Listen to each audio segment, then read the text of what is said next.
اور شیطان کو بتانا ہے کہ میں نے آج روزہ رکھا اور میری آواز کہاں تک جائے گی؟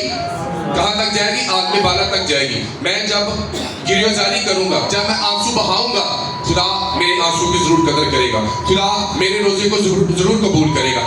تو خدا کا بندہ یسایہ، جسے انبیاء اکبر کہتے ہیں، یہ بڑے نبیوں میں شامل ہے. بنی اسرائیل قوم کو کہہ رہا ہے کہ اب آپ کے روزے میں نیت ٹھیک نہیں ہے. اب تم جو روزہ رکھتے ہو، آپ کی آواز آگ میں بالا تک نہیں جاتی. خدا تمہارے روزے کو قبول نہیں کر رہا، کیونکہ تمہارے اندر گناہ پایا جاتا ہے. کیا پایا جاتا ہے؟ اگر گناہ ہے تو روزہ رکھنے کا کوئی فائدہ ہوگا؟ آپ نے 18 گھنٹے کا روزہ رکھا، 24 گھنٹے کا روزہ رکھا، لیکن جیسی آپ نے کھولا آپ نے سگریٹ لگا لیا، جیسی آپ نے کھولا آپ نے اسی وقت فلم لگا لی، آپ نے اسی وقت دنیا کے وہ تمام کام کر لیے، تو آپ کو کیا اس روزے کا فائدہ ہوگا؟ آج میں ایسے لوگوں کو بھی جانتا ہوں جو 40 دن تک بڑے پکیزہ رہیں گے، لیکن عید والے دن وہ شراب پئیں گے، گالی گلوچ کریں گے.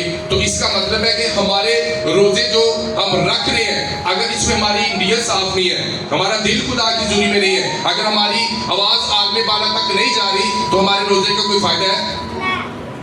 روزہ رکھ کے کی کرو؟ رگڑا تے جھگڑا، رگڑا خوب رگڑا تے خوب. کئی بوٹی نو رگڑا لا رہے ہوں گے، کئی جھگڑے نو رگڑا لا رہے ہوں گے.